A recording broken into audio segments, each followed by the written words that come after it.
நேர்களே, ஏற்கனவே தமிழக அரசுக்கும் தமிழக ஆளுநர் ஆர் என் ரவிக்கும் 7ஆம் பொருத்தமாக தான் போயிட்டு இருக்கோம் மோதல் போக்கு. இந்த நிலையில் ஆளுநர் ஆர் என் ரவியோட மகள் பேராசிரியர் ஷாமிகா ரவி தமிழகத்தோட பள்ளி கல்வி தரம் மோசமா இருக்குன்னு ஒரு குற்றச்சாட்டை பதிவு பண்ணியிருக்காங்க. பிரதமரோட பொருளாதார ஆலோசனை குழு உறுப்பினரான ஷாமிகா எக்ஸ் தளத்தில் ஒரு டேட்டாவை பதிவிட்டிருக்காங்க.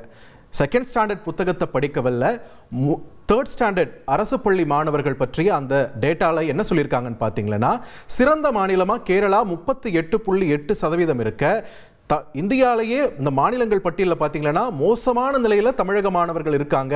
4.8% மாணவர்களால தான் 2வது வகுப்பு அந்த புத்தகத்தை படிக்க முடியும் அப்படின்ற அந்த தரவில் பதிவு பண்ணி போட்டிருக்காங்க. இது இப்போ நெட்டிசன்ஸ் கருத்து மோதலாக இதை மாற்றிருக்காங்க. அந்த வம்பு தான் ட்விட்டரில் போயிட்டு இருக்கு. நேர்களே, பாகிஸ்தானில் ஒரு ட்ரெயினை ஹைஜாக் பண்ணியிருக்காங்க. அங்கே இருக்கக்கூடிய போலன்ற நகரில் ஜாஃபர் எக்ஸ்பிரஸ்ன்ற பயணிகள் ரயிலை பலூச் விடுதலை இராணுவம்ன்ற அமைப்பு கடத்திட்டு போயிருக்கு. அது மட்டும் இல்லாமல் 100க்கும் மேற்பட்டோர் அந்த ரயிலோட பணைய கைதிகளை அவங்க பிடிச்சிட்டு போயிருக்காங்க. அதோட ராணுவ நடவடிக்கை ஏதாவது எடுத்தீங்களன்னா கடத்திட்டு போன பணைய கைதிகளை கொன்னுடுவோம்னு எச்சரிக்கை விடுத்திருக்காங்க.